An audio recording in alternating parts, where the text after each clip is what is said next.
Guys আজকে আমি ইউটিউবের কিছু ভাইরাল ট্রিক্স ফ্রি ফায়ারের ভেতরে অ্যাপ্লাই করে দেখবো এগুলো রিয়েল নাকি ফেক। তো ভিডিওটা শুরু করা যাক। গাইজ আপনারা স্ক্রিনের উপরে যে ভিডিওটা দেখতে পাচ্ছেন এটা হচ্ছে বোনেক্স4এফএফ চ্যানেলের ভিডিও। সে প্রতিনিয়তই এরকম টিপস অ্যান্ড ট্রিকের ভিডিও বানায়। এই ভিডিওতে আমরা দেখতে পারবো কিভাবে একটা গ্রেনেড দিয়ে এবং নতুন ক্যারেক্টারের সাহায্যে ফুল স্কোয়াড ওয়াইপ আউট করা যায়। তো গ্রেনেড দিয়ে টিম ওয়াইপ আউট করার জন্য সে এই ছাদের উপর উঠবে, দুটো গ্লোয়াল মেরে সে ছাদের উপর উঠে গেল এবং একটা গ্রেনেড কুক করে এনিমির উপর ছেড়ে দিল এবং এনিমির full squad wipe out. Guys এখন আমরা দেখবো এটা কাজ করে কি করে না, করলেও কি আমরা এইস করতে পারবো দেখা যাক। আমরা নিয়েছি MP40 আর স্কার, কিন্তু ভাই এখনই মনে করলাম তো গ্রেনেডই কিনতে ভুলে গেছি।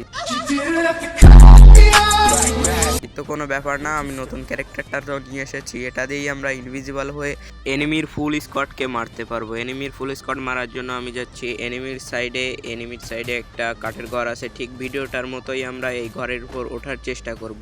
ঘরের উপর ওঠার জন্য আমি প্রথমে একটা গ্লোয়াল মেরে দিলাম এবং তারপর ভালোভাবে আরও একটি গ্লোয়াল মেরে নিলাম। গোলাল মেরে এরপর দিয়ে উঠে দেখলাম সামনে ভাই একটা এনিমি আছে, এনিমিটাকে ডাউন করে দিলাম।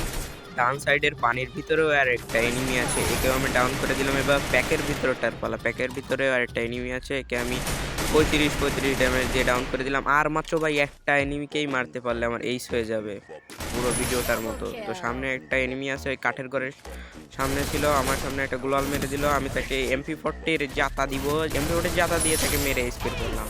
গাইস এই ভিডিওটাতে লাইক কমেন্ট শেয়ারের পাশাপাশি এটা সাবস্ক্রাইব করে দিন এরকম ভিডিও পাওয়ার জন্য। তো আল্লাহ হাফেজ গাইস।